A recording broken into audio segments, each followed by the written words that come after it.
બનાવતી હતી, આદુ મરચા આદુ કૂંટતી હતી, હાથમાં બંગડી પહેરી હતી, એનો ઘણો અવાજ આવતો હતો, છણ છણ છણ છણ. તે એક એક બંગડી ઉતારતી જાય અને છેલ્લી એક બંગડી વધી ત્યારે અવાજ બંધ થયો. એટલે કન્યા પાસેથી એ શીખ્યા કે સંન્યાસ ધારણ કર્યા પછી હંમેશા એકાંતવાસી બનવું.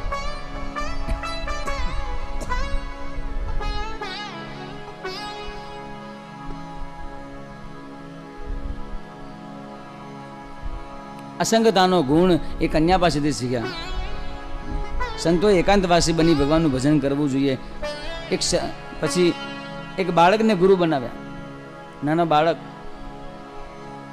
બાળકને તમે ગમે એટલા વઢો, ગમે એટલા મારો બાળકને, તો થોડી વાર સુધી એને ખોટું લાગે, પછી 5-10 મિનિટમાં હતો એવો થઈ જાય અને પાછો તમારી જોડે રમવા લાગે, બોલવા લાગે.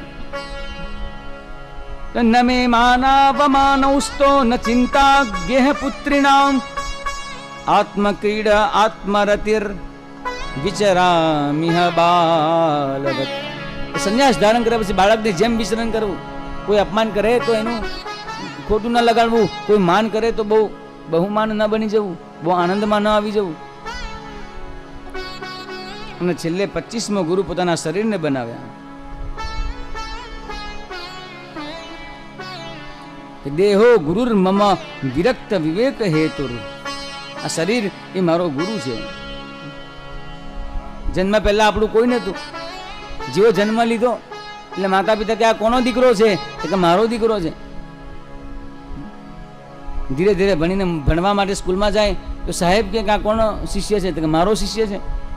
આશ્રમમાં જાય ગુરુજી પાસે તો ગુરુજી કે આ મારો શિષ્ય છે. ધીરે ધીરે જેમ મોટો થાય તીર્થોમાં સ્નાન કરવા જાય તો તીર્થના પંડાઓ કે આ તો મારો યજમાન છે.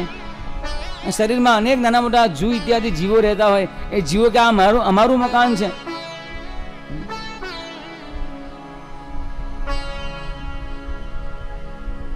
બાળકો કે આ તો મારા પિતાજી છે, એક સ્ત્રી કે આ મારા પતિદેવ છે.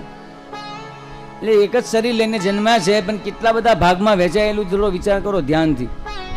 કોઈના માતા બનીને બેઠા છે, કોઈના પિતા બનીને બેઠા છે, કોઈના દીકરા બનીને બેઠા છે, કોઈના કાકા બનીને બેઠા છે, કોઈના ફુવા બનીને બેઠા છે, કોઈના મામા બનીને બેઠા છે, કોઈના યજમાન બનીને બેઠા છે, કોઈના ગુરુ બનીને બેઠા છે. શરીર એક જ છે, જેને લઈને આપણે જન્મ લઈને પેદા થયા છે, એ શરીર પણ આપણું નથી. વિચાર કરો. શરીરને ગુરુ બનાવ્યા.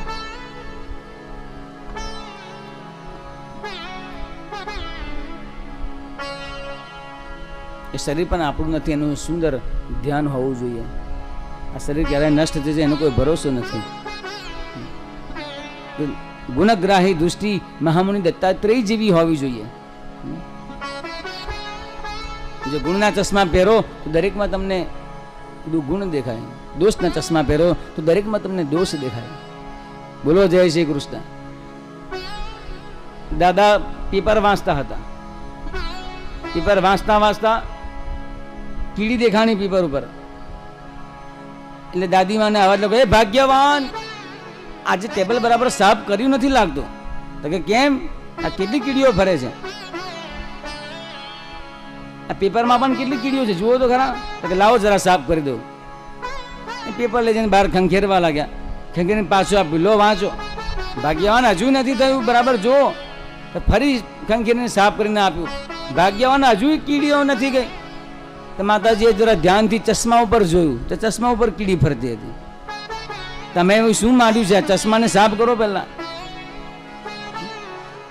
કહેવાનો મતલબ એ છે, જેમ દાદાને ચશ્મા ઉપર કીડી હતી, દરેકમાં કીડી, પેપરમાં કીડી દેખાણી, એવી જ રીતે આપણે આંખમાં જો ભગવાન નારાયણને બિરાજમાન કરી દઈએ તો આપણે દરેકમાં જ નારાયણ દેખાય, દરેકમાં ભગવાન દેખાય. એટલે ગુણગ્રાહી દૃષ્ટિ હંમેશા હોવી જોઈએ. કોઈનામાં દોષના ચશ્મા પહેરીએ એટલે હંમેશા દરેકમાં દોષ જ દેખાય.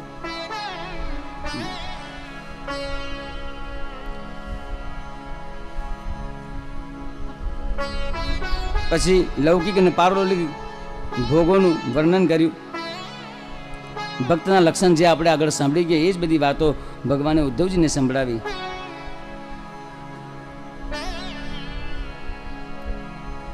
ઉદ્ધવજીએ પ્રશ્ન કર્યો કે હે ભગવાન, તમારી પ્રાપ્તિનું સૌથી સરળ સાધન કયું છે?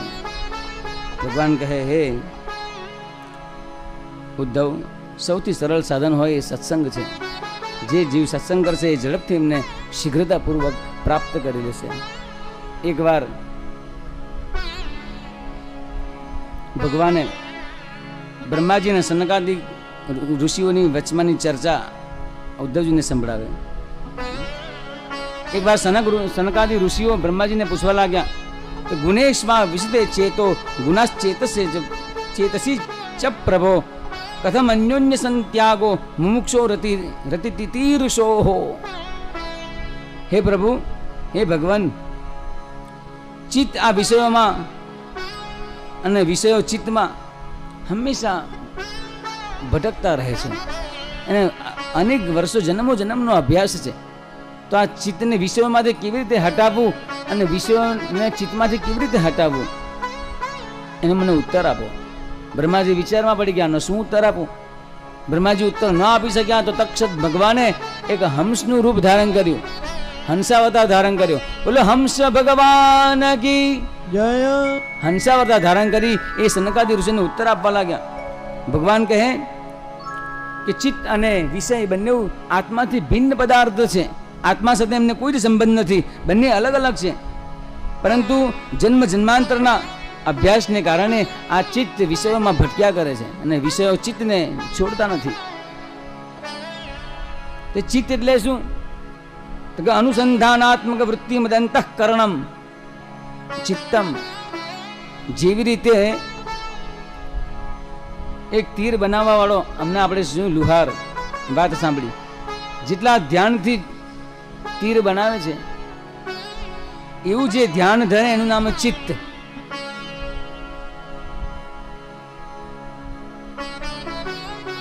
જેટલો લુહાર ધ્યાનપૂર્વક તીરને બનાવે એવા ધ્યાનથી જે કોઈ ભગવાનનું ભજન કરે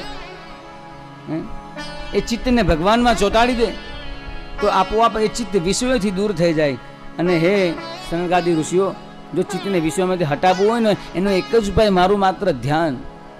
જે ધ્યાન કરે એ જ આ ચિત્તને વિષયોમાંથી હટાવી શકે. પરંતુ જેવી આંખ બંધ કરીએ એટલે મકાન, દુકાન ને ઓફિસ ને બધું દેખાવા લાગે. ક્યારેક ઓફિસ દેખાય, ક્યારેક મકાન દેખાય, ક્યારેક પ્રયત્ન કરજો. આંખ બંધ કરવી સહેલી વાત નથી, પરંતુ એ સમયે ચિત્ત પર જોર મારીને ધ્યાન કરવું કે જે ભગવાનનું સુંદર ચિત્ર છે એને બરાબર હૃદયમાં ધારણ કરી માત્ર એ જ દેખાવું જોઈએ. આંખ બંધ કરીને એ જ જુઓ. 1 મિનિટ, 2 મિનિટ, કેટલી મિનિટ સુધી તમને દેખાય છે, અને સાથે એ દેવતાનો મંત્ર રાખવો. તેનું નામ ધ્યાન કહેવાય. બ્રાહ્મણો હંમેશા ત્રિકાળ સંધ્યા કરે. જો ત્રિકાળ સંધ્યા, સંધ્યા એટલે સમ્યક ધ્યાન. આ સારી રીતે ધ્યાન કરવું એનું નામ છે સંધ્યા. માત્ર ક્રિયાત્મક સંધ્યા નહીં કે માળા ઝોલી કરીને ભસ્મ લગાવી દઈને માળા થઈ ગઈ એટલે સંધ્યા થઈ ગઈ. આંખ બંધ કરો એટલે ભગવાનના દર્શન થવા જોઈએ. જેનું તમે ધ્યાન કરો છો, જે તમારા ઈષ્ટ આરાધ્ય છે એ તમને દેખાવા જોઈએ. એ સિવાય બીજું બધું જ કશું દેખાવું ન જોઈએ. પણ એ આંખ બંધ કરો ને ત્યારે જ દેખાય. એ નિજ દર્શન માત્ર આંખ બંધ કરો ત્યારે જ થાય. આંખ ખુલ્લી રાખો એટલે દૂરદર્શન થાય. આંખ ખોલીને ફાફા મારીને તમે માળા કરો તો માત્ર ક્રિયાત્મક રહી જાય, ક્રિયા જ થાય, ધ્યાન ન થાય. ધ્યાનની વિધિથી જ ચિત્તને ભગવાનમાં ચોંટાડી શકાય. ત્યારબાદ ભગવાને પોતાની વિભૂતિઓનું વર્ણન કર્યું અને છેલ્લે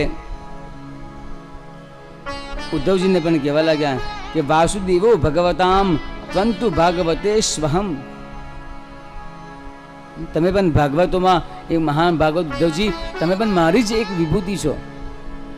ઉદ્ધવજી પણ એક ભગવાનની જ વિભૂતિ છે એવું ભગવાને સ્વયં ઉદ્ધવજીને જણાવ્યું. વર્ણાશ્રમનું નિરૂપણ કર્યું જે આપણે આગળ સાંભળી ગયા.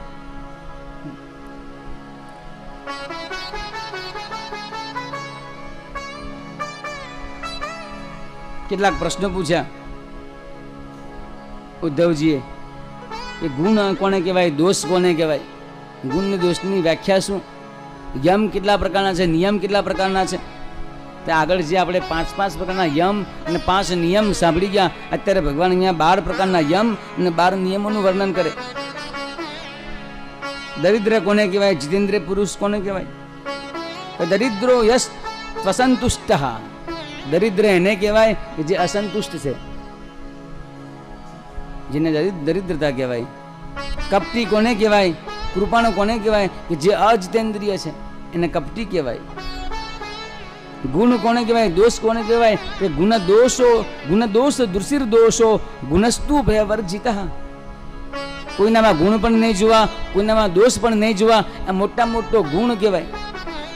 અને બીજામાં ગુણે જોવા અને દોષ પણ જોવા, એ મોટા મોટો દોષ કહેવાય. તો તમારે કોઈનામાં ગુણ પણ જોવા હોય તો વચ્ચે માધ્યમ ભગવાનને રાખવા, જેથી એ ગુણના પાત્ર ભગવાન બને, ન તો કોઈ વ્યક્તિ. એની વ્યાખ્યા કરી. ભક્તિ યોગનું વર્ણન કર્યું. અને એક તિતિક્ષુ બ્રાહ્મણનો ઇતિહાસ અહીંયા સંભળાવે. એક બ્રાહ્મણ, ઘણી બધી સંપત્તિ હતી, અચાનક ચોરો લૂંટી ગયા અને આખું ઘર સાફ કરીને લઈ ગયા. નિર્ધન બનીને ધનની સંપત્તિ માટે ભટકવા લાગ્યો. ભટકતા ભટકતા સંતોનો સંગ થયો અને દિવ્ય જ્ઞાન મેળવ્યા પછી એને સમજાય ગયું કે જીવનમાં સૌથી મોટું અનર્થનું કારણ એ સંપત્તિ છે. અને જેટલી વધારે સંપત્તિ આવે એની જોડે 15 પ્રકારના અનર્થ આવે. સ્તેયમ હિંસાનુતમ દંભ કામઃ ક્રોધઃ સ્મયો મદઃ ભેદો વૈરમ વિશ્વાસ સંસ્પર્ધા વ્યસનાનિ ચ એતે પંચદશાનર્થા યર્થમૂલામતા નૃણામ. સ્તેયમ, જેની પાસે વધારે સંપત્તિ હોય એને ચોરી કરવાનું વધારે મન થાય. જેટલી વધારે સંપત્તિ આવે એટલો ટેક્સ છુપાવે. ટેક્સ છુપાવવો એ પણ સરકારથી ચોરી કરી કહેવાય ને. સ્તેયમ, વધારે સંપત્તિ હોય હિંસા કરવાનું મન થાય. જો કોઈ જીવના કારણે આપણને નુકસાન થતું હોય તો એ જીવને મારવામાં ક્યારેય એ વિચાર ન કરે. હિંસા કરવાનું મન. અનૃતમ, ખોટું બોલવાનું મન થાય, ખોટા દંભ કરવાનું મન થાય, કામનાઓ વધી જાય, ગુસ્સો આવે. જેટલી વધારે સંપત્તિ આવે એ સંપત્તિની સાથે સાથે આ બધું ફ્રીમાં આવે. સ્પર્ધા વધી જાય કે પેલો માણસ મારાથી આટલો આગળ વધી ગયો, હું પણ એનાથી વધારે મહેનત કરીશ. અને એ વધારે મહેનત કરવામાં અનેક પ્રકારના પાપ કરે, એમાં અચકાય નહીં આગળ વધવામાં. વ્યસનાની છે, વ્યસનો વધી જાય, પછી બહુ દોડધામ કરે, ટેન્શન વધી જાય. અને ટેન્શનની દવા આપણી જાતે શોધી નાખે. પછી હોટલ બોટલ કે પછી પડી ગયો ખાય. જેટલી વધારે સંપત્તિ આવે એટલા 15 પ્રકારના અનર્થો આવે. એનાથી બચવા માટે એ જે સંપત્તિ પાછળ આપણે મહેનત કરીએ છીએ ને એની આગળ પહેલાં ધર્મ આવે. ધર્મને ધ્યાનમાં રાખીને સંપત્તિ જ્યારે આવે ત્યારે તમને આનંદ આપે.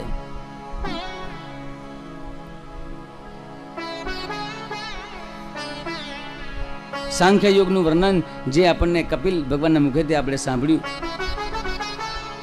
અંતે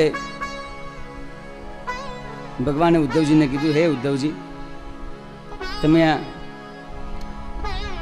ગચ્છોદ્ધવમયાદિષ્ટો બદરિયાખ્યમ મમાશ્રમ, મારો આશ્રમ છે બદ્રીનારાયણ ધામમાં, તમે ત્યાં જઈને નિવાસ કરો. અને તત્ર મત પાદ તીર્થો દે સ્નાનોપસ્પર્શનૈ શુચિ, જ્યાં ગંગાજીમાં દિવ્ય સ્નાન કરી નિત્ય ભગવાનનું ધ્યાન કરો, પૂજન કરો અને પવિત્ર જીવન જીવો.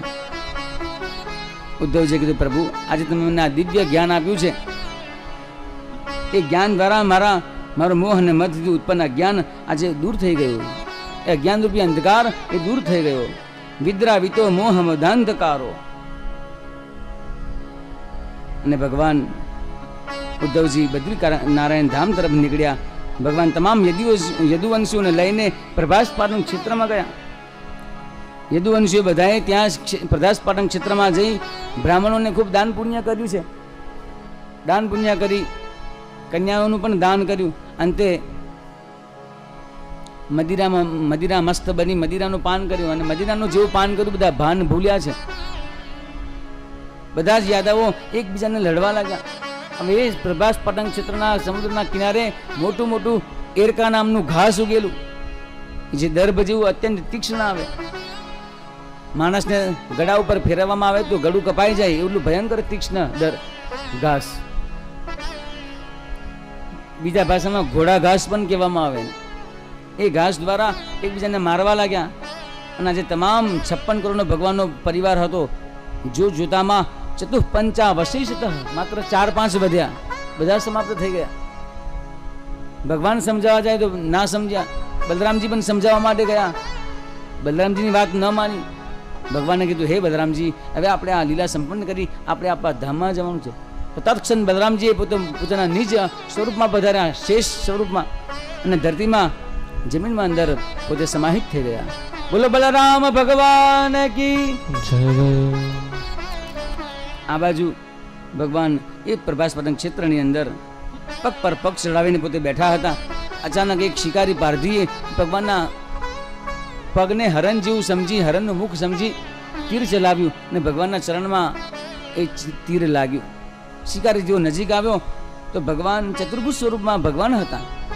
માફી માંગવા લાગ્યો કે અજાનતા કૃતમિદમ પાપેન મધુસૂદન ક્ષંતુમર્હસિ પાપસ્ય ઉત્તમ શ્લોકમે નગ.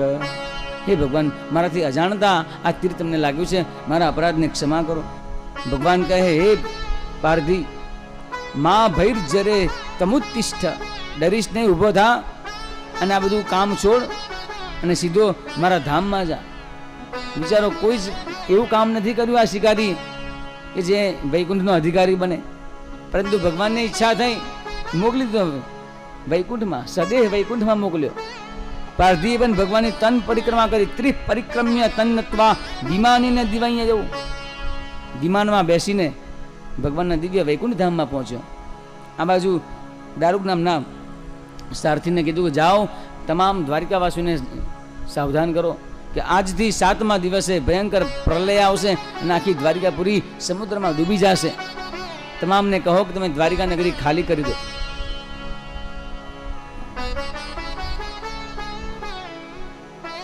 દારૂક દ્વારિકાપુરી નગરીમાં ગયો બધાને સંદેશો આપવા માટે. આ બાજુ ભગવાન જવાની પૂર્ણ તૈયારીમાં હતા. આકાશમાં અનેક ઇન્દ્રાદિ દેવતાઓ પધાર્યા, બ્રહ્માદિ દેવતાઓ પધાર્યા, પિતરો, ગંધર્વો, યક્ષો, ચારણો પુષ્પો દ્વારા ભગવાનનું સ્વાગત કરવા લાગ્યા, પુષ્પ વૃષ્ટિ કરવા લાગ્યા. ભગવાન ચતુર્ભુજ સ્વરૂપમાં બેસી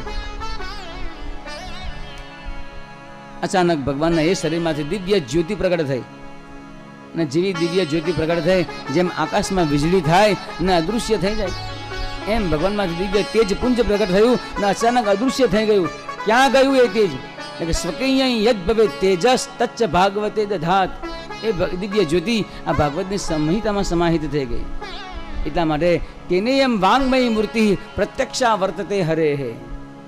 આ કોઈ શબ્દ સ્વરૂપ નથી, આ કોઈ ગ્રંથ નથી, કોઈ પુસ્તક નથી, સાક્ષાત ભગવાન શ્રી કૃષ્ણ છે. બોલો ભાગવત ભગવાન કી.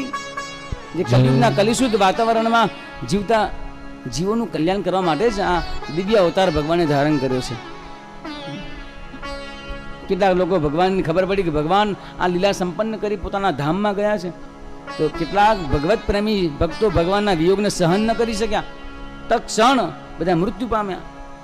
કથયા માસ નિધનમ વૃષ્ટિનામ કૃષ્ણ સો નૃપ તત્સુત્વો દિગ્ન હૃદયા જના શોક વિમૂર્છિતા.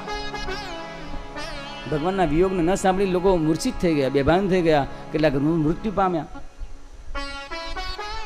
એટલું કહી અહીંયા આ એકાદશ સ્કંદ ભગવાનના ચરણે સમર્પિત.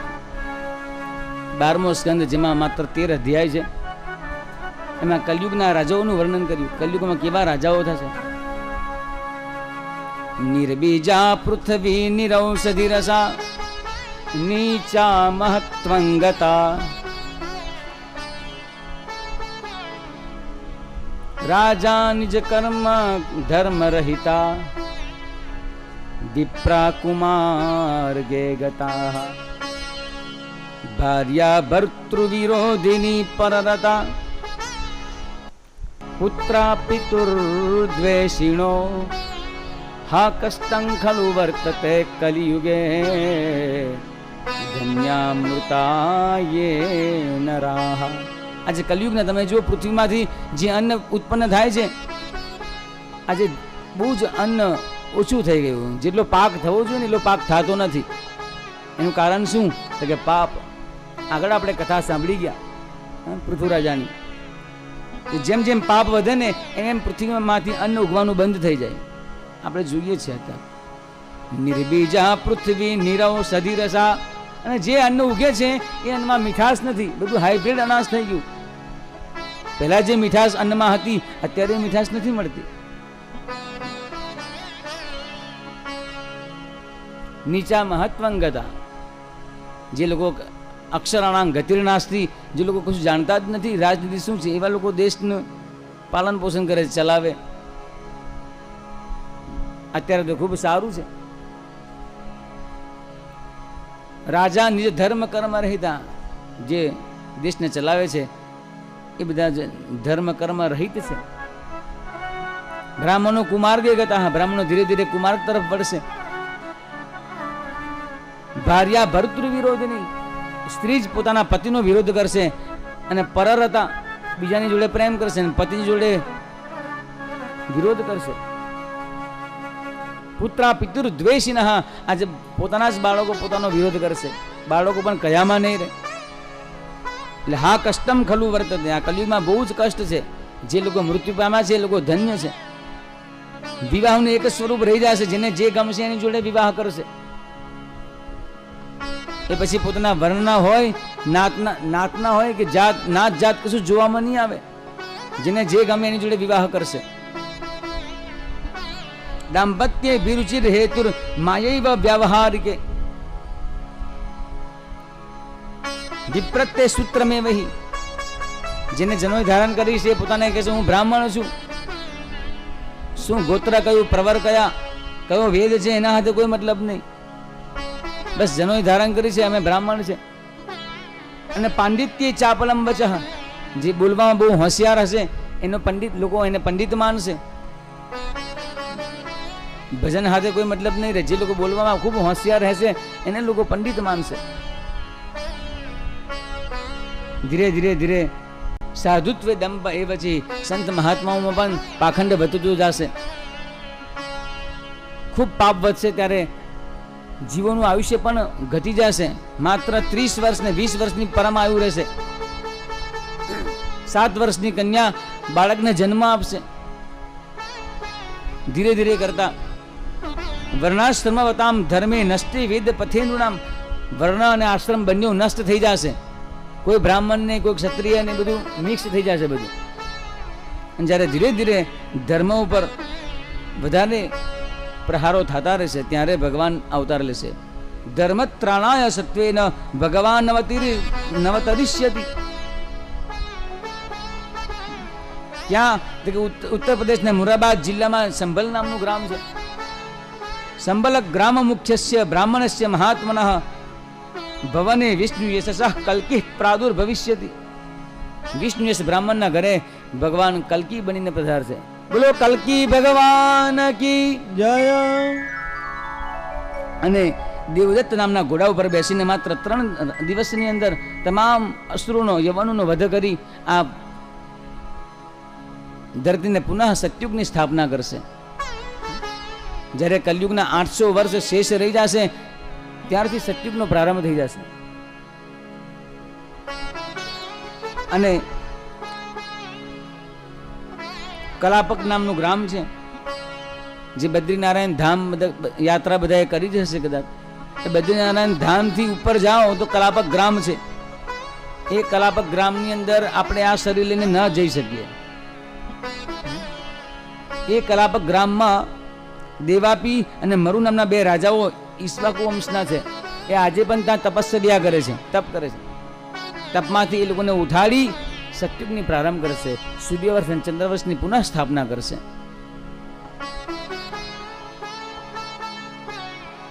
ફરીથી સત્યુગ પછી ત્રેતા, દ્વાપર અને કલયુગનું ચક્કર ચાલુ થશે.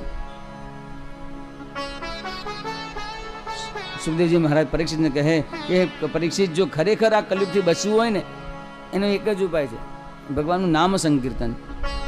કૃતે યધ્યાયતો વિષ્ણુ ત્રેતાયાં યજતો મખૈઃ દ્વાપરે પરિચર્યાયાં કલૌ તદ્ધરિ કીર્તનાત.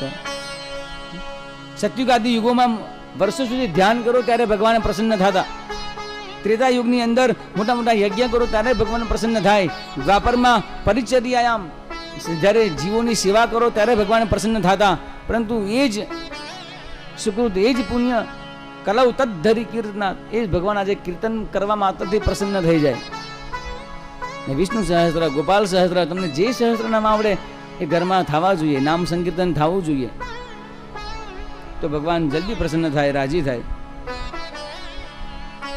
એટલામાં સુખદેવજી કહેવાલા, પરીક્ષિત હવે તારો પણ સમય આવી રહ્યો છે, અંતિમ સમય ચાલી રહ્યો છે. હું પણ મારા પાછો વિચરણ કરવા માટે, ભગવાનનું ભજન કરવા માટે નીકળી જઈશ થોડી જ વારમાં. એટલામાં પરીક્ષિત રાજા બોલ્યા કે તમે જાશો મહારાજ એટલે મારું મરવું નિશ્ચિત. સુખદેવજી મહારાજ કહેવા લાગે, હે પરીક્ષિત, આ શું બોલે છે તું? ત્વમ તુ રાજન મરિષ્યતિ, શું તમે મરી જાશો? પશુબુદ્ધિ વિમાન જહી, આ તમારી પશુબુદ્ધિનો તમે ત્યાગ કરો, તમે ક્યાંથી મરશો? અરે તમે તો આત્મ સ્વરૂપ છો, મરશે તમારું આ શરીર, તમે ક્યારેય નહીં મરો. ઘટે ભિન્ને યથા આકાશ, આકાશસ્ય યથા પુરા. સુખદેવજી કહે કે એક ઘડો લીધો, ઘડામાં જો આમાં નિહાળો તમને શું દેખાય છે? પરીક્ષિત રાજા કહે આ તો ખાલી ઘડો છે. એ ખાલીમાં કંઈક તો છે ને, શું છે? તો કે આકાશ.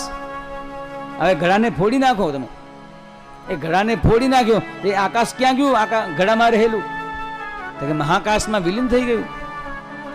એવી જ રીતે જ્યારે આ જીવ આત્મા જ્યારે આ શરીરમાંથી નીકળી જાય ને ત્યારે પરમાત્માની અંદર વિલીન થઈ જાય.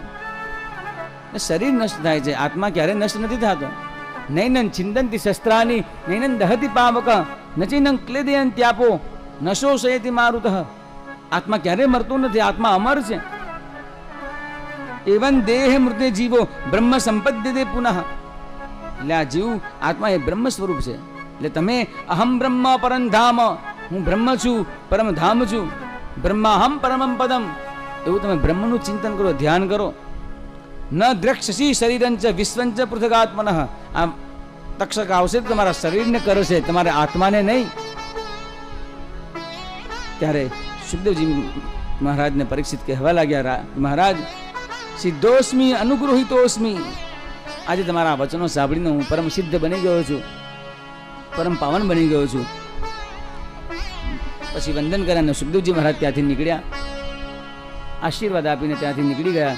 આ બાજુ પરીક્ષિત રાજા શ્રાવિતો યચ્ચ મે સાક્ષાત અનાદિ નિધનો હરિ, એ ભગવાન હરિનું ધ્યાન કરવા માટે પદ્માસન લગાવીને બેસી ગયા, ભગવાનનું ચિંતન કરવા લાગ્યા. સુખદેવજી મહારાજ જ્યાં સુધી ત્યાં ઉપસ્થિત હતા ત્યાં સુધી આ તક્ષકની હિંમત નહોતી કે હું પરીક્ષિતને કરડવા માટે જાઉં. તક્ષક ત્યાં જ હતો. પણ જેવા સુખદેવજી ઊભા થયા એવા તક્ષક તરત કરડવા માટે પરીક્ષિત પાસે જાય. તો રસ્તામાં એક બ્રાહ્મણ દેખાણા, કશ્યપ નામના બ્રાહ્મણ. તક્ષકે પૂછ્યું, ભૂદેવ ક્યાં જાઓ છો? તો કે આજે મહારાજનું મૃત્યુ થવાનું છે એટલે હું ત્યાં જાઉં છું. તો કેમ? કે એમને જીવિત કરવા માટે. જીવિત કરીને તમને શું ફાયદો થશે? એટલે રાજા છે ને મને ઘણી બધી સંપત્તિ આપશે. ઓહો, સંપત્તિ માટે તમે આટલી મહેનત કરો છો? તો તત્ક્ષણ એ કશ્યપ જે તક્ષક હતો એ પોતાના મૂળ સ્વરૂપમાં આવી ગયો, મોટું વિકરાળ રૂપ ધારણ કર્યું. તો હું તક્ષક છું મહારાજ, તમારો ચમત્કાર મને જરા જણાવો, દેખાડો. એક લીલું છમ ઝાડ હતું, એને એક દંશ માર્યો, તત્ક્ષણ આખું ઝાડ સુકાઈ ગયું. તો કશ્યપ મહારાજે પણ હાથમાં જળ લીધું, મંત્ર ભણી જેવા પાણીના છાંટા નાખ્યા તો જેવું હતું ને એવું ઝાડ થઈ ગયું. તક્ષકે મહારાજના પગ પકડે, મહારાજ શું કામ આટલી મહેનત કરો છો? તમારે સંપત્તિ જ જોઈએ છે ને, હું તમને આપું. ઘણી બધી સંપત્તિ મહારાજને આપી અને મહારાજને પાછા કાઢ્યા ત્યાંથી. આજે તક્ષક પરીક્ષિત ભજનમાં મસ્ત હતા અને તક્ષક કરડવા માટે ગયો અને જેવો દંશ માર્યો કે બ્રહ્મભૂતસ્ય રાજર્ષિ દેહો હિ ગરલાગ્નિના બભૂવ ભસ્મસાત સદ્ય પશ્યતામ સર્વદેહિનામ. જેવો દંશ માર્યો તત્ક્ષણ આખું શરીર ભસ્મીભૂત થઈ ગયું.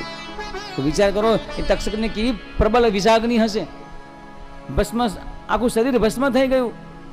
આ બધી જ લીલાને ઉપરથી આકાશમાં અનેક દેવી દેવતાઓ નિહાળતા હતા. બધાએ પુષ્પવૃષ્ટિ કરી. થોડી વારમાં તો બધું શાંત થઈ ગયું. હાહાકારો મહાનાસિદ ભુવી ખે દીક્ષુ સર્વતઃ. એટલામાં તો દેવતાઓએ આકાશમાંથી દુંદુભીઓ વગાડવા લાગ્યા. દેવ દુંદુભયો નેદુર ગંધર્વાપ સરસો જગુ. જ્યારે પરીક્ષિતને કાઢ્યા પછી પણ એની અધોગતિ નથી થઈ ને દિવ્ય ગતિ ભગવાનની પરમ ધામની પ્રાપ્તિ થઈ. દેવતાઓ દુંદુભીઓ વગાડીને પુષ્પની વૃષ્ટિ કરી ભગવાનને જય જયકાર કરવા લાગ્યા. બોલો ભક્ત વત્સલ ભગવાન કી જય, પરીક્ષિત મહારાજ કી જય.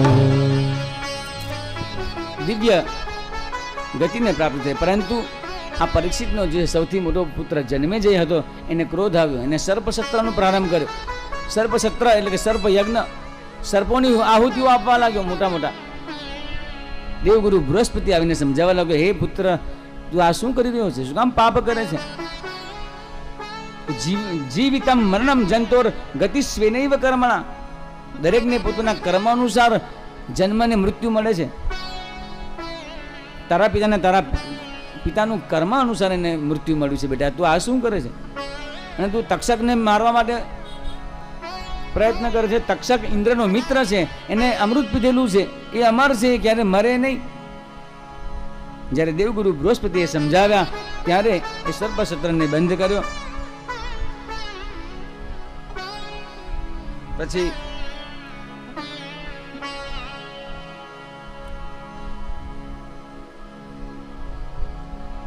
સુધીજી મહારાજ અને સૌનકજીના સંવાદની અંદર 6 પ્રશ્ન પૂછ્યા હતા. એ 6 પ્રશ્નમાં આખું ભાગવત આ સુધીજીએ સૌનકાદી ઋષિઓને પરીક્ષિતને સુખના માધ્યમથી સંભળાવ્યું. અંતે સુધીજી મહારાજ માર્કંડેયને માયાના દર્શન કરવા હતા. એ કેવી રીતે થયા એની ચર્ચા કરે કે માર્કંડેયજી મહારાજ ભગવાનની ખૂબ તપશ્ચર્યા કરી અને ભગવાનની તપશ્ચર્યા કરીને કીધું કે મારે માયાના દર્શન કરવા છે.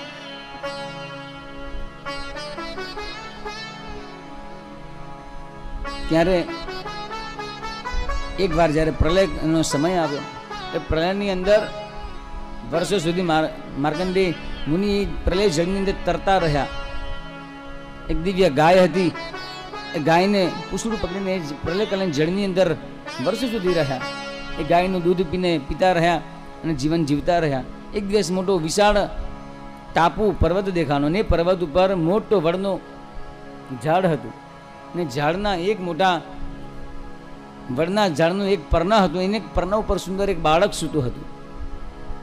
કરારવિંદે નપદારવિંદમ મુખારવિંદે વિનવેશયંતમ વટસ્ય પત્રસ્ય પુતે શયાનમ બાલમ મુકુંદમ મનસા સ્મરામિ. એ બાળક સુતા સુતા પોતાના જમણા પગનો અંગૂઠો પોતાના મુખમાં મૂકીને ચૂસતો હતો.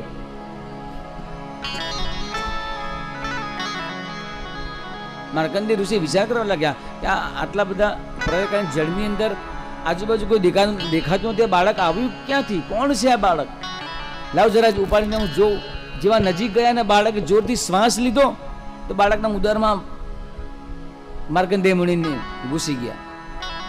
ઉદરમાં જઈને જોયું તો અનેકો બ્રહ્માંડોના દર્શન થયા, અનેક સૂર્ય ચંદ્ર તારા નક્ષત્રોના દર્શન થયા. અને પછી બાળકે જેવો શ્વાસ બહાર કાઢ્યો તો પોતે પોતાના આશ્રમમાં બેઠા હતા. આ રીતે માર્કંડેય મુનિને પોતાના માયાના દર્શન કરાવ્યા. આ માર્કંડેય મુનિ ભગવાનના પરમ ભક્ત હતા. એક દિવસ માતા પાર્વતીને મહાદેવજી કહેવા લાગ્યા કે એમ હિ પરમો લાભો નૃણામ સાધુ સમાગમ. આવા સાધુ સંતોનો સંગ કરવો એ દિવ્ય લાભ છે. મહાદેવજી પોતે પોતાના પાર્વતીને લઈને સત્સંગ કરવા માટે પધાર્યા. જેવા આવ્યા તેવા માર્કંડેયજીએ એમનું સુંદર સ્વાગત કર્યું, પૂજન કર્યું, અર્ચન કર્યું, સત્સંગ કર્યો. અને મહાદેવજી ખૂબ રાજી થયા અને મહાદેવજીએ આશીર્વાદ આપ્યા કે આકલ્પાંતાદ યશ પુણ્યમ અજરા મરતા તથા. જાઓ, એક કલ્પ સુધી તમે આ મૃત્યુલોકમાં તમે જીવશો. તો આજે સપ્ત ચિરંજીવીઓમાં આઠમા ચિરંજીવી માર્કંડેય મુનિ છે. એ પણ આજે પણ આ પૃથ્વી ધરાધામ ઉપર જ છે. છેલ્લે સંક્ષિપ્તમાં 12 સ્કંદની કથા શ્રી સુધીજી મહારાજ સૌનક આદિ ઋષિઓને સંભળાવે, જેને હુંડી કહેવાય. આપણે પણ સંક્ષિપ્તમાં સાંભળીએ.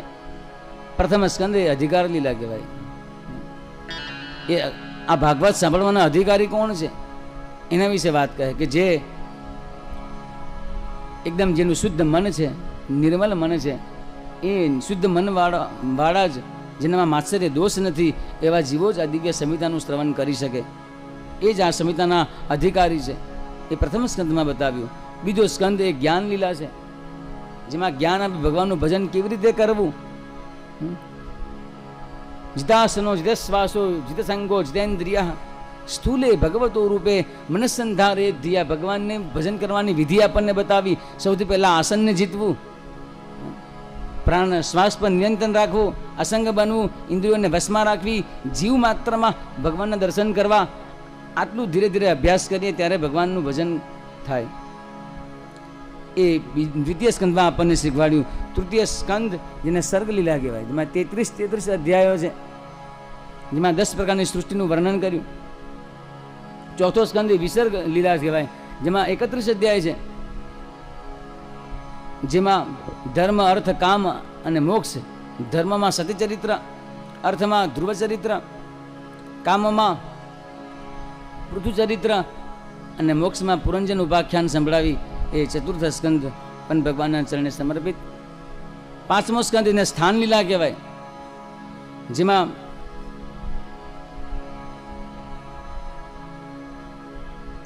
છવ્વીસ અધ્યાયો છે. સ્થાન એટલે આખું વિશ્વ ભગવાનનું સ્થાન છે. આખું વિશ્વ એ ભગવાનનું જ નિવાસ સ્થાન છે, જેમાં ભૂગોળ ખગોળની બધી વાતો કરી, નક્ષત્રોની વાતો કરી, બધા ભારતનું વર્ણન કર્યું, બધા દીપોની કથા આપણે સાંભળી. 28 પ્રકારના બધા અલગ અલગ પ્રકાર નરકોનું વર્ણન કર્યું. એ બધું વર્ણન એ પંચમ સ્કંદમાં આપણે સાંભળી કથા. છઠ્ઠો સ્કંદ એને પોષણ લીલા કહેવાય. પોષણમ તદનુગ્રહ. પહેલાં જ આપણે સાંભળી ગયા કે મહાપ્રભુજીએ આ જ છઠ્ઠા સ્કંદ ઉપરથી પુષ્ટિ સંપ્રદાયની સ્થાપના કરી, જેમાં ભગવાન જેમ એક માતા પોતાના બાળકોનું પોષણ કરે એમ ભગવાન પોતાના ભક્તોનું પોષણ કરે. એમાં અજામિલનું ઉપાખ્યાન આદિ કથા છઠ્ઠા સ્કંદમાં આપણને સંભળાવી. ભગવાનના નામનો મહિમા એ સ્કંદમાં આપણને બતાવ્યો. વસ્તુ શક્તિ ક્યારેય જ્ઞાનની અપેક્ષા નથી રાખતી. એ બધું જ્ઞાન આપણને છઠ્ઠા સ્કંદમાં ભગવાનને સંભળાવ્યું. સાતમો સ્કંદ ઉતી લીલા કહેવાય. ઉતય કર્મ વાસના, જેમાં પ્રહલાદ ચરિત્ર, સનાતન ધર્મના લક્ષણો શું છે એ બધી કથા આપણે સપ્તમ સ્કંદમાં સાંભળી. અષ્ટમ સ્કંદ મન્વંતર લીલા કહેવાય, જેમાં 24 અધ્યાય છે, જેમાં અલગ અલગ મન્વંતરમાં ભગવાને અલગ અલગ અવતાર ધારણ કર્યા. ગજેન્દ્ર મોક્ષ, સમુદ્ર મંથન, આ બધી કથાઓ આપણે વામન અવતાર એ અષ્ટમ સ્કંદમાં આપણે સાંભળી. નવમ સ્કંદ જેને ઈશાનું કથા કહેવાય, જેમાં સૂર્યવંશ અને ચંદ્રવંશની મહિમા ગાઈ ભગવાને. સ્વાગતમ. સૂર્યવંશ પહેલાના 12 અધ્યાયની અંદર સૂર્યવંશની કથા સંભળાવી. પાછળના 12 અધ્યાયમાં ચંદ્રવંશ, જેમાં રામજી કથા, ગંગાજીની ઉત્પત્તિનું પ્રાગટ્ય, એ બધી કથાઓ આપણને નવમા સ્કંદમાં સંભળાવી. દસમ સ્કંદ એને નિરોધ લીલા કહેવાય, જેમાં 90 અધ્યાય છે, જેમાં ભગવાનની દિવ્ય કથાઓનું વર્ણન, આપણે લીલાઓ જેના આજ દી સુધી ચોથા દિવસથી લઈને અત્યાર સુધી આપણે દસમ સ્કંદ સાંભળ્યો. અદ્ભુત કથાઓ બધી સાંભળી. અનેક અસુરોનો વધ કર્યો ભગવાને, ગોપીઓને ખૂબ પ્રેમ આપ્યો. 11મો સ્કંદ જેને મુક્તિ લીલા કહેવાય, જે સાંભળવાથી જીવ મુક્ત થઈ જાય. આપણે જ હમણાં સાંભળ્યું. અદ્ભુત કથાઓ છે 11મા સ્કંદમાં પણ.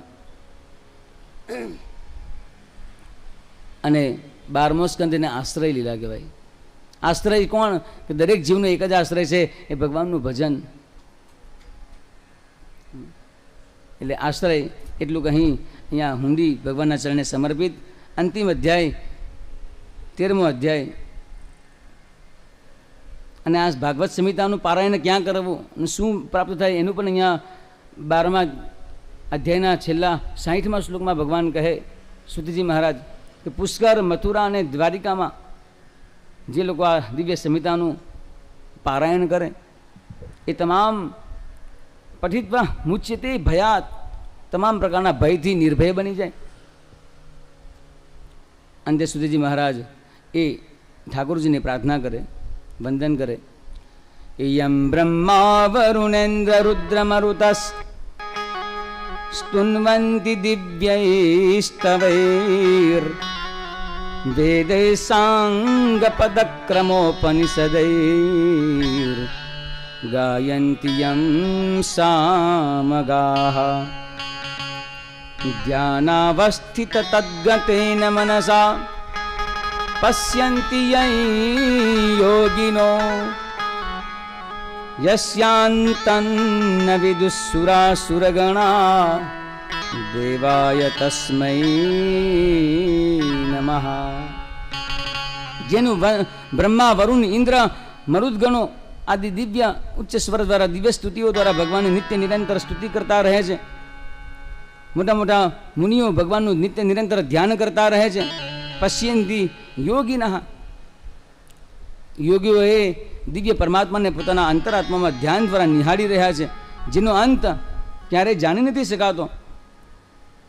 એવા ભગવાનને હું વંદન કરું છું, પ્રણામ કરું છું.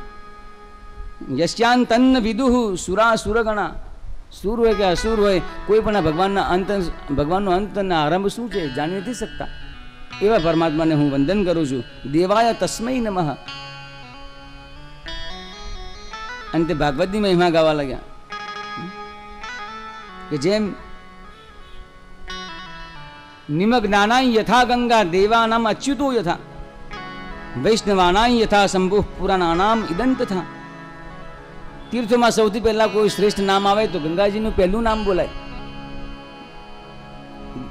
દેવતાઓમાં પહેલું નામ આવે તો પહેલું ભગવાન અચ્યુતનું નામ બોલાય. દેવા નામ અચ્યુતો યથા, ભગવાન નારાયણનું નામ બોલાય. વૈષ્ણવમાં પ્રથમ નામ આવે તો વૈષ્ણવાનામ યથા શંભુઃ, પરમ વૈષ્ણવ મહાદેવજી છે. એવી જ રીતે પુરાણાનામ ઇદં તથા, 18 પુરાણોમાં સૌથી કોઈ શ્રેષ્ઠ પુરાણ હોય એ શ્રીમદ ભાગવત પુરાણ છે. એ કેવું પુરાણ છે કે તત્શુદ્ધમ વિમલમ વિશોકમ અમૃતમ સત્યમ પરમ ધીમહિ. અત્યંત પવિત્ર છે, શુદ્ધ છે, વિમલ છે, મળ રહિત છે, કે જેનું ચરણ શરણ ગ્રહણ કરવાથી તમામ પ્રકારના શોક તમારા દૂર થઈ જાય, દુઃખ દૂર થઈ જાય. વિશોકમ અમૃતમ, અમૃત સમાન પરમાત્માને આપવા વાળું છે. સત્યમ, સત્યમ એટલે કે સચ્ચિદાનંદ સ્વરૂપમ, પરમ પરમેશ્વરમ, ભાગવતમ ધીમહિ ધ્યાયેમ. આપણે સૌ એ દિવ્ય ગ્રંથનું ધ્યાન કરીએ છીએ. આ ગ્રંથની મહિમાનો આ શ્લોક શ્રી સુતજી મહારાજે ગાયો. અંતે 2 શ્લોકમાં દિવ્ય સ્તુતિ કરી, જેને આપણે બધા પણ સાથે બોલશું. અહીંયાથી એક પદ બોલાવશું, બીજું પદ તમે બોલજો. એ પદને રિપીટ કરજો. ભવે ભવે યથા ભક્તિ, ભવે ભવે યથા ભક્તિ, પાદયોસ્તવ જાયતે, પાદયોસ્તવ જાયતે, તથા કુરુષ્વ દેવેશ, તથા કુરુષ્વ દેવેશ, નાથસ્ત્વન્નો યતઃ પ્રભો, નાથસ્ત્વન્નો યતઃ પ્રભો.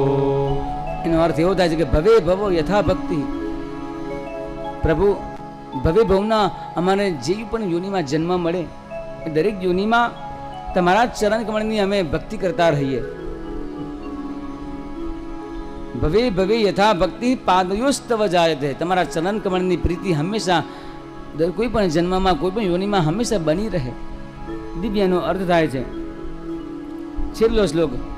નામ સંકીર્તનં યસ્ય, નામ સંકીર્તનં યસ્ય, સર્વ પાપ પ્રણાશનમ, સર્વ પાપ પ્રણાશનમ, પ્રણામો દુઃખ સમનઃ, પ્રણામો દુઃખ શમનઃ, તન્નમામિ હરિં પરમ, તન્નમામિ હરિં પરમ.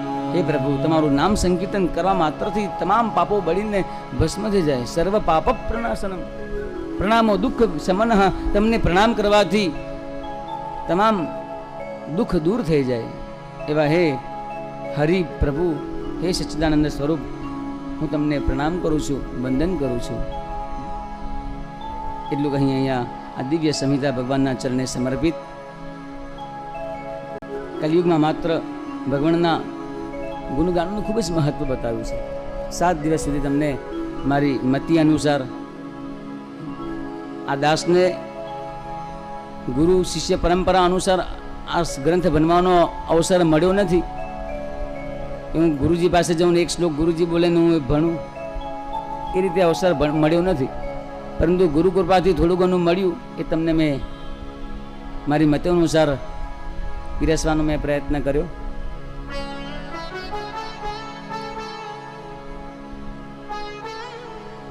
પરંતુ નવા વાણી મુખે મુખે અલગ અલગ વક્તાઓના મુખેથી આ દિવ્ય સંવિધાનને સાંભળો, તમને અલગ અલગ સાંભળવા મળે.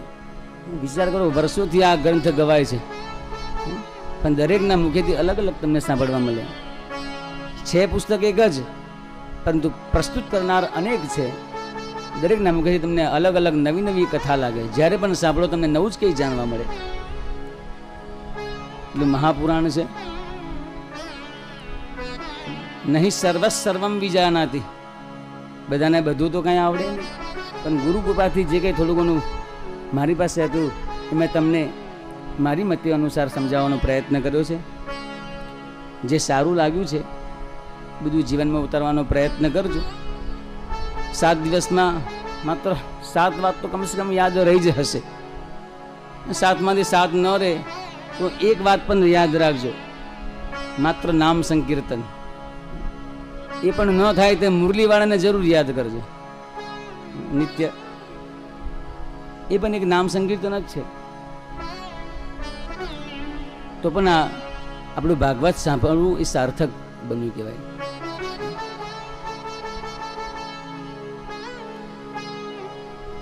એમ તો તમારા બધાથી ખૂબ નાનો છું, પણ તમે વ્યાસપીઠ પર બેસાડ્યો છો તો એક આશીર્વાદનો એક વિધિ પણ આવે.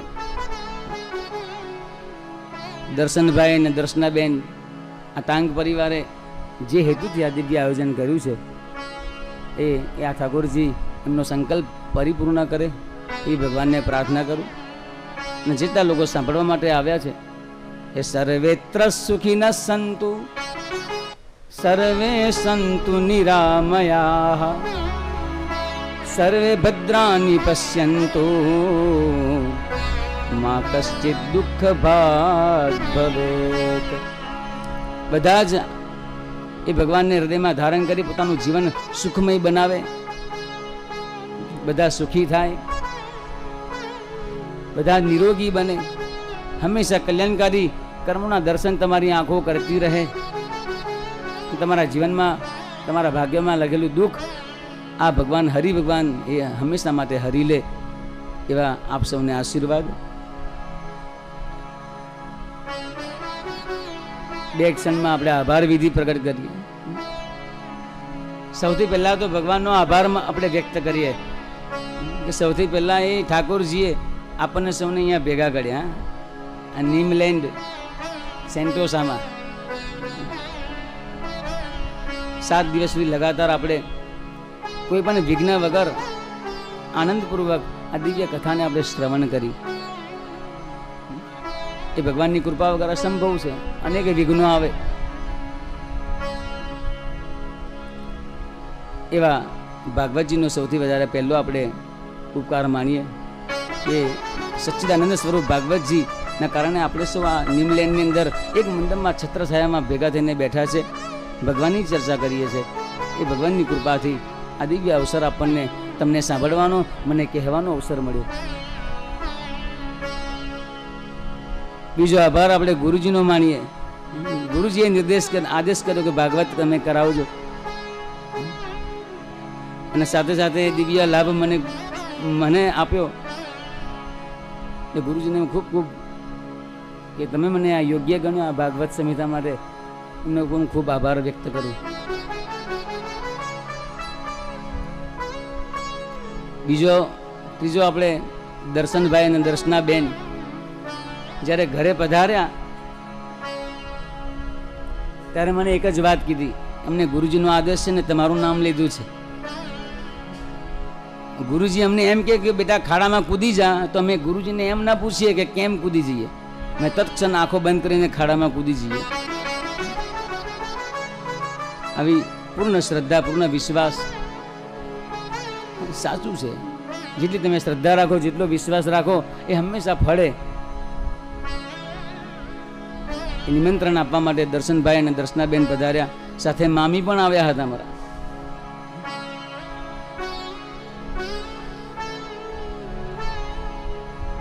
આપ સૌએ જે નિમંત્રણ આપ્યું એનો મેં સ્વીકાર કર્યો અને મને યોગ્ય ગણ્યું, એ માટે તમારો પણ ખૂબ ખૂબ આભાર.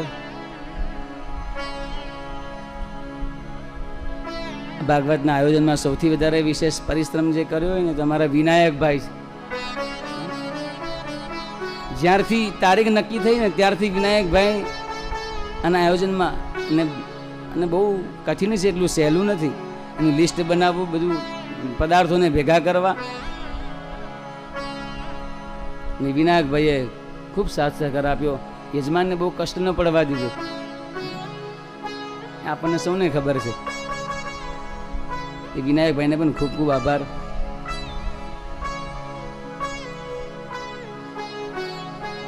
ઉત્તમ વેદકીય બ્રાહ્મણ મારા નિકુંજભાઈ જે ડાકોરથી પધાર્યા છે. ગોભીર વિપ્રેશ્ચ વેદૈશ્ચ સતિભિ સત્યવાદિભિ અલુબ્ધૈર દાનશીલૈશ્ચ સપ્તૈતા ધાર્યતે મહી. આ પૃથ્વીને 7 લોકો ધારણ કરે છે. માં પ્રથમ ગાય એ પૃથ્વીને ધારણ કરે.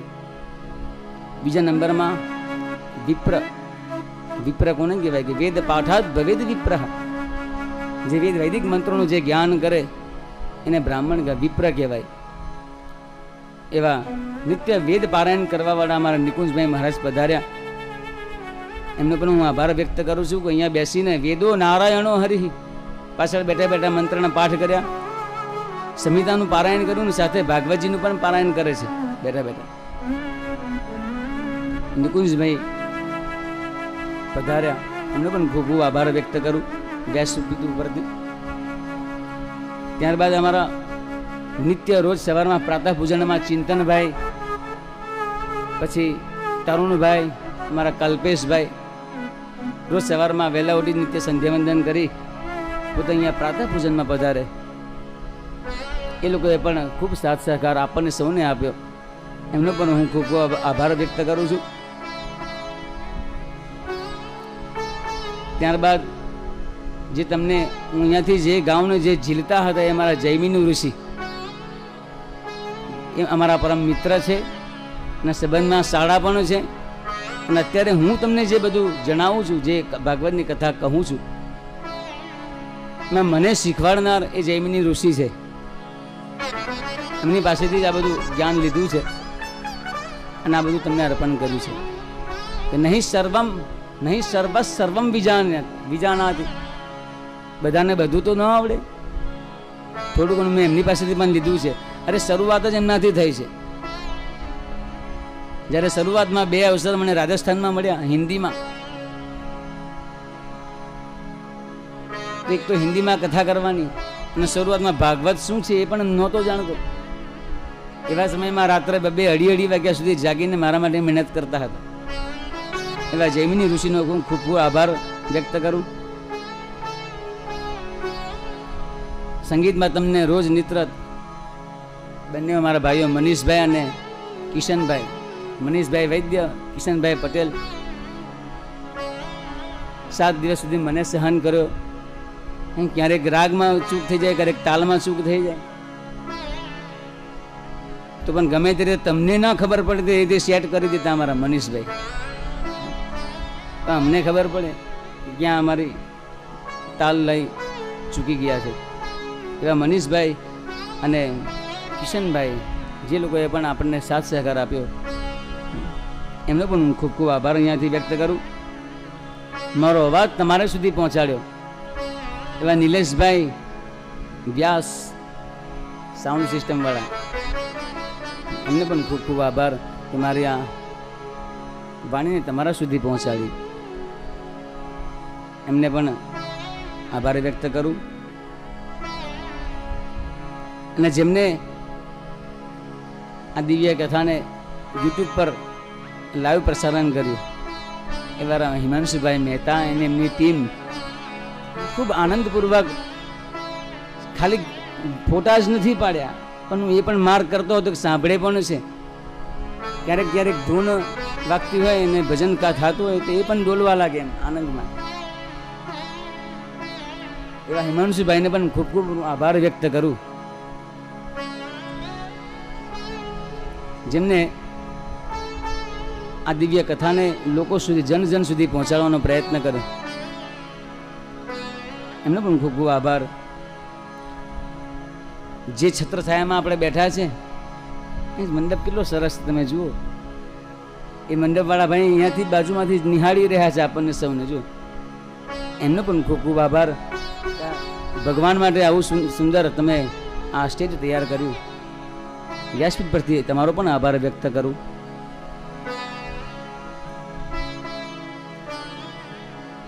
સૌથી વધારે મોટો આભાર તો મારો શ્રોતાગણોનો, જે 7-7 દિવસ સુધી મને સહન કર્યો. ક્યારેક તો કેટલાક ડોલે આંખો બંધ કરીને